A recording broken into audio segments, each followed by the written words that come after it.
শেখ হাসিনার 15 বছর 7 মাসের শাসনামলে বাংলাদেশে হ্যারিকেন, লেম, কুফু বা এই যে হেজাক লাইট এগুলো এখন ইতিহাসে বিলীন হয়ে গেছে। তো যে যেখানে এগুলো ফেলাইতেছেন সেগুলো আবার টোকাই নিয়ে আসেন, খুব শীঘ্র কাজে লাগবে। এছাড়া কোনো উপায় নাই, আগামীতে এটা ব্যবহার করতে হবে। সে ব্যবহারের সময় চলে আসছে। এরই মধ্যে দেখছেন এই সরকারের যিনি বিদ্যুৎ জ্বালানি মন্ত্রী আছে তিনি বলতেছেন ঋণ কইরে তো আর বিদ্যুৎ 24 ঘন্টা রাখা সম্ভব না, আমরা লোডশেডিং সহ্য করবো, এই প্রস্তুতি নিতে বলছে। স্বয়ং প্রধানমন্ত্রী তারেক রহমান তিনি তার অফিস থেকে এসি, ফ্যান, লাইট কমানো শুরু করে দিয়েছেন।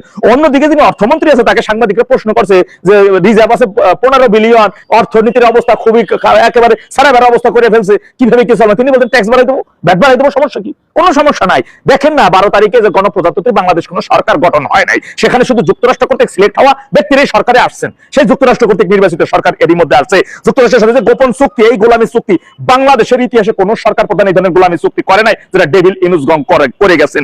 ইভেন দেখেন যে সেই চুক্তিতে একেবারে এভাবে লেখা যে সেই সকল কোম্পানি অর্থাৎ যুক্তরাষ্ট্র যেটা বলবে, যে জিনিস পাঠাবে, সেটা বাংলাদেশ সরকার মানতে বাধ্য।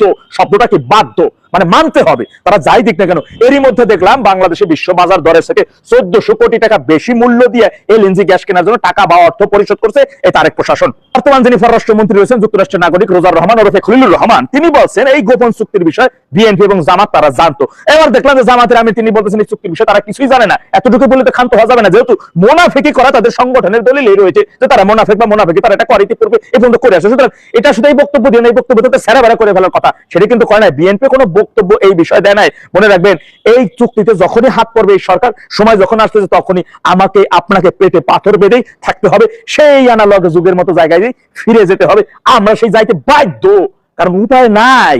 এই যে ছবিটা দেখতেছেন, এই যে পলকাপুরের সাথে জামাতের নেতার গণেরা 1971 সালে এই জামাতি এই পলকাপুরের সাথে সাক্ষাৎ করেছিল, দেখা করেছিল। কেন দেখা করেছিল? যাতে যুক্তরাষ্ট্র পাকিস্তানকে পূর্বভাবে সমর্থন দেয়, যাতে পূর্ব পাকিস্তান বাংলাদেশে পরিণত না হয়। সেই আজকে দেখুন ইতিহাস কখনো না বলে না। 54 বছর এখন পর্যন্ত এই পলকাপুর বাইচে আছে। দেখেন এই হারামজাদা গুলো এখন পর্যন্ত সেই দুষ্কৃতিকারী এদের চ্যানেলটা, সেই থেকে বাংলাদেশ বিরোধী যে চ্যানেলটা গোষ্ঠীটা, তারা এখনো একই চ্যানেলের মধ্যে সীমাবদ্ধ আছে। অর্থাৎ তাদের সেই পররাষ্ট্র নীতি বা বাংলাদেশ সম্পর্কে তাদের যে চিন্তা ভাবনা যে এইটাকে ভিক্ষার রাষ্ট্র যেভাবেই হোক পরিণত করতে হবে, এই শেখের বেটি পাইছে থাকাকালীন এটা সম্ভব না ওদের কাছে। কিন্তু ওদের ষড়যন্ত্র অব্যাহত।